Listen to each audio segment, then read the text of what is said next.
Everyone, সবাইকে অনেক স্বাগতম আমার রিচ ডেইলি লাইফ চ্যানেলে। তোমাদের আজকে মজার একটা রেসিপি ট্রাই করে দেখাবো, যেটা তোমরা খুব সহজেই বাসায় তৈরি করে ফেলতে পারবা। কি দেখেই খেতে ইচ্ছা করছে, তাই না? আজকে আমি খুব সহজে বাসায় কিভাবে একদম গ্রিলের মতো টেস্ট পাওয়া যায় তাই আপনার সাথে শেয়ার করব।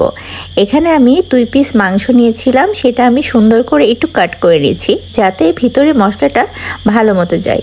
2 পিস না 3 পিস ছিল, এই যে করে নিলাম। এখন আমি একটা মিশ্রণ বানিয়ে নিব, যেটার সাহায্যে আমি এইটা ম্যারিনেট করব। প্রথমেই দিয়ে দিয়েছিলাম এখানে নান্দোসের ঝাল ঝাল কেচাপ, তার সাথে দিয়েছিলাম টমেটো কেচাপ, তার সাথে দিয়েছিলাম অল্প পরিমাণে সয়ার সস, হলুদের গুঁড়া, মরিচের গুঁড়া, ধনিয়া গুঁড়া আর লবণ দিয়ে সুন্দর করে কিছুক্ষণ নিয়ে নিলাম। তারপরে আদা, রসুন, পেঁয়াজ আর কাঁচামরিচ থেতো করা এবং সাথে 1 ফালি লেবু দিয়ে সুন্দর করে মাখিয়ে নিলাম কিছুক্ষণ।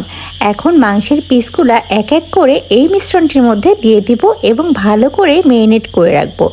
এটা কিন্তু আপনারা সাথে সাথে ভেজেও খেতে পারেন। আমি কিন্তু 1 ঘন্টা পরে খেয়েছিলাম। এই যে 1 ঘন্টা পরে এটা আমি এখন তেলে ভেজে নিব সুন্দর করে। তেলটা গরম হওয়ার পরে আমি এক এক করে দিয়ে দিয়েছিলাম মাংসের পিসগুলো। এটা কিন্তু অনেক ইজি একটা রান্না, আপনারা যখন তখন করে খেতে পারেন। আমি স্পেশালি রাতে এটা একটা চিকেন খেয়ে আমি রাতে ঘুমিয়ে যাই। আমার জন্য চিকেনটা খুবই ইম্পর্ট্যান্ট, আর সবার জন্য প্রোটিনটা অনেক ইম্পর্ট্যান্ট। এই যে চিকেন থেকে পানি বের হয়ে গেছে, এর সাথে আমি আরেকটু টমেটো কেচাপ দিয়ে সুন্দর করে আমি এপিট করে নেড়ে দিব। আমার কিন্তু চিকেনটা একদম রেডি। বাসার খাবার কিন্তু অনেক বেস্ট, আপনারা এভাবে করে তান্দুরি চিকেনের ফিল কিন্তু নিতে পারেন। দেখেন কত সুন্দর হয়েছে।